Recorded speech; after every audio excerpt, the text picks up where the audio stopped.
Hello साथीहरु, फेरि पनि स्वागत छ टेक्नो च्यानलमा। आजको यस भिडियोमा चाहिँ म हजुरहरूलाई एउटा डेस्कटप एप्लिकेसनको बारेमा भन्नु गइरहेको छु, जुन एप्लिकेसन युज गरेर हामीले नोटहरू चाहिँ कम्प्युटरमै स्टोर गर्नु। अब पहिले कस्तो गर्थ्यौँ भने हाम्रो सानो सानो नोटहरू बनाएर कम्प्युटरमा टास्ने, कम्प्युटर वरिपरि टास्ने, भित्तामा टास्ने। अब जस्तो हामीले आज कुरा के गर्नु छ, आज कुरा के गऱ्यौँ र भोलि हामी के गर्छौँ भनेर बिहान जस्तो हामी सम्झिनुको लागि के गर्न सक्छौँ भने पहिले कपीमा लेखेर हामीले कुनै ठाउँमा टाँसेर राख्थ्यौँ भने। तर अहिले के छ भने माइक्रोसफ्टले चाहिँ एउटा फिचर्स ल्याएको छ, एउटा एप्लिकेसन ल्याएको छ। त्यसमा चाहिँ with the help of Microsoft account है हामीले चाहिँ के गर्नुपर्ने हुन्छ भने जस्तो के छ, हामी नोटहरू चाहिँ छुट्टै एउटा स्टिकी नोट भन्ने एउटा एप्लिकेसन छ। त्यही एप्लिकेसनमा चाहिँ हामीले स्टोर गरेर राख्न सक्छौँ। त्यो स्टिकी नोट भनेको कस्तो भने पहिले हामीले जसरी नोटहरू गर्थ्यौँ कम्प्युटरमा पनि त्यसरी नै त्यो चाहिँ नोटहरू चाहिँ हामीले गर्ने एउटा तरिका हो, डिफ्रेन्ट वे हो है। अनि त्यो चाहिँ खास गरी कसरी it is first originated in windows XP in 2002 है। त्यसपछि यसले चाहिँ विन्डोज भिस्टाले चाहिँ आफ्नो ग्याजेटको रूपमा युज गरेको थियो पहिला। अनि त्यसपछि विन्डोज 7, विन्डोज 8, विन्डोज 10मा सबैमा एभाइलेबल छ। पहिले साथीहरूले पहिले पनि युज गर्नुभएको होला यो। अब अहिलेको नयाँ फिचर्सहरू के छ, पहिलाभन्दा अपडेटेड 3.0 आएको छ। यो फिचर्सहरू के कस्तो छ त्यसको बारेमा चाहिँ म हजुरहरूलाई आज के कुरा भन्नु गइरहेको छु। त्यसको लागि चाहिँ हजुरहरूले कहाँ जानु पऱ्यो भने first you have to go to the start menu है। स्टार्ट मेनुमा जानुहोस्। स्टार्ट मेनुमा गएर यहीँ स्टिकी नोट्स भन्ने फर्स्टमै आउँछ, स्टिकी नोट्स भनेर आउँछ है। यसरी गर्न सक्नुहुन्छ। होइन हजुर टाइप नगरेको पनि निकाल्न सक्नुहुन्छ। त्यस्तोको लागि चाहिँ यहीँ तर के भन्छ स्टिकी नोट्स भनेर आएको छ। यसमा क्लिक गर्नुहोस्। यो क्लिक गरेपछि यसरी खुल्छ। देख्नु यसको इन्टरफेस कस्तो छ। अब हामीले यसमा छुट्टै एउटा नोट बनाउनु पऱ्यो। म तपाईँलाई सिकाउँछु how to make the notes है त। कसरी यसमा चाहिँ हामीले नोट स्टोर गर्ने, कसरी चाहिँ बनाउने भन्दाखेरि जस्तो हामी यहाँ प्लस साइन देख्नुहुन्छ। प्लसमा गरेपछि के हुन्छ, एउटा एड जस्तो भनेको एउटा यसमा चाहिँ एउटा हामीले कुनै एउटा नोट बनाउँ भन्ने खोजेको।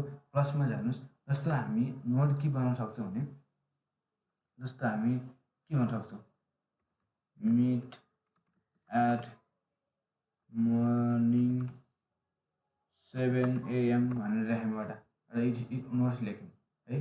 अब यो नोटलाई पनि हजुरहरू के गर्नु सक्नुहुन्छ भने डिफ्रेन्ट काइन्ड्स अफ तपाईँहरू यसलाई चाहिँ के भन्छ स्टाइल दिनु सक्नुहुन्छ। जस्तो यसलाई हजुरहरूले बोल्ड गर्नु चाहनुहुन्छ भने यसलाई बीमा थिच्नुहोस्, बोल्ड हुन्छ। यो इडली गर्नु चाहनुहुन्छ भने इडलीमा थिच्नुहोस्, आयो इडली जस्तो भयो। अब यसलाई अन्डरलाइन गर्नु चाहनुहुन्छ भने यहाँ जानुहोस्, यसलाई सेलेक्ट गर्नुहोस् डबल क्लिक गरेर, अनि यसलाई चाहिँ के भन्छ अन्डरलाइन भएको छ। अब यति मात्र नभएर फेरि अझ अर्को पनि छ हाम्रो, जस्तो लन्च हुनसक्छ है।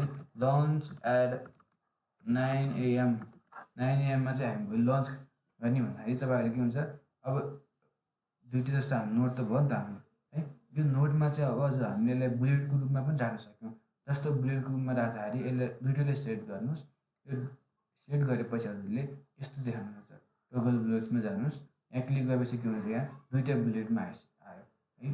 अब त्यति मात्र नभएर अब यसमा चाहिँ इमेजहरू पनि राख्न सक्नुहुन्छ। यसको अर्को फिचर्स पनि इमेज छ। हेर्नुहोस्, अब इमेज राख्ने जस्तो हेर्नुहोस्, अब एड इमेजमा क्लिक गर्नुहोस्। जस्तो अब यसको डिरेक्टरी खोल्छ, लोकेसन कहाँ छ, जस्तो यो इमेज राख्नु पऱ्यो भने जस्तो यो खोलेको छ, यो आइसक्यो, एउटा इमेज आइसकेको छ।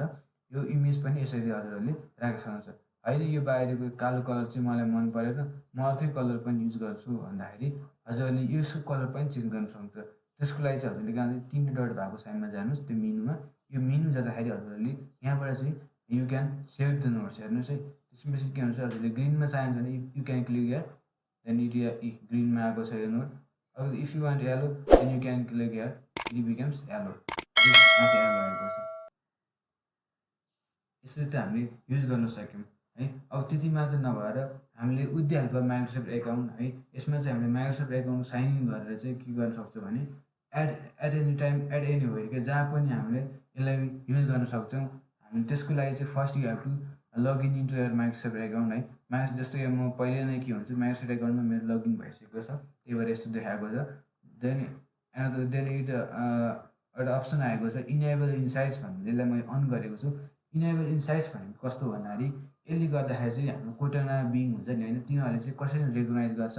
जस्तो हामीले कुनै कुरा स्टिकी नोटमा केही कुरा लेख्यौँ भने चाहिँ यसले गर्दाखेरि यसले with the help of this होइन, अनि त्यसपछि के हुन्छ तिनीहरू रेकगनाइज गर्छ र उनीहरूले अनि थाहा पाउँछ।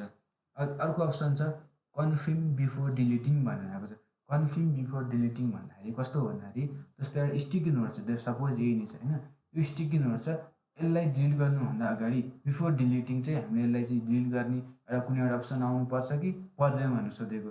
यसमा चाहिँ मैले अन गरेको छु, इट मिन्स पर्छ भनेको छु होइन। र सपोज तपाईँले यहाँ जानुहोस्, जस्तो यहाँ डिलिट नोट भनेको छ, डिलिट नोट हुँदाखेरि जस्तो मैले आएर के भन्छ अप्सन आयो नि डिलिट के भनेर आएको छ, जस्तो मैले कि यत्तिकै राख्नु डिलिटमा क्लिक गऱ्यो भने जान्छ, डिलिट जान्छ।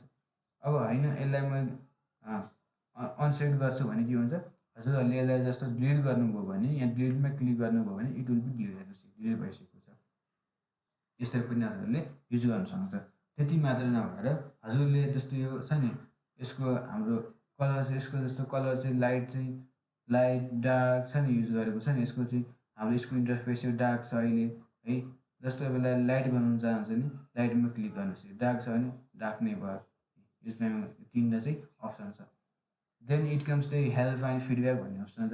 अब यसमा चाहिँ के हुन्छ, सिङ नाउ भनेको चाहिँ के भन्दाखेरि जस्तो हामीले कुनै बेला अरू यो स्टिकी नोटमा चाहिँ आफ्नो माइक्रोसफ्ट एकाउन्ट गरेर अर्को कम्प्युटरमा चाहिँ हामी यो कम्प्युटरमा भएको स्टोर भएको नोटहरू चाहिँ त्यसमा चाहिन्छ भने, अथवा हामी जहाँसुकै बसौँ, जस्तो जहाँसुकै छौँ हामी, जस्तो हामी यहाँको नोट चाहियो तर हामीले के छ त्यहाँ कम्प्युटरमा पनि हामीले जस्तो माइक्रोसफ्ट एकाउन्टलाई चाहिँ हाम्रो लगइन गऱ्यो भने चाहिँ सिङ नाउ अप्सनले चाहिँ के गर्न हेल्प गर्छ भने you can sync all the each and everything whatever you have written in the notes. It means के हो भने तपाईँ जे स्टिकी नोटमा के सबै कुरा लेख्नु भएको छ, यसले चाहिँ के हो सबै कुरा चाहिँ त्यसमा देखाइदिन्छ।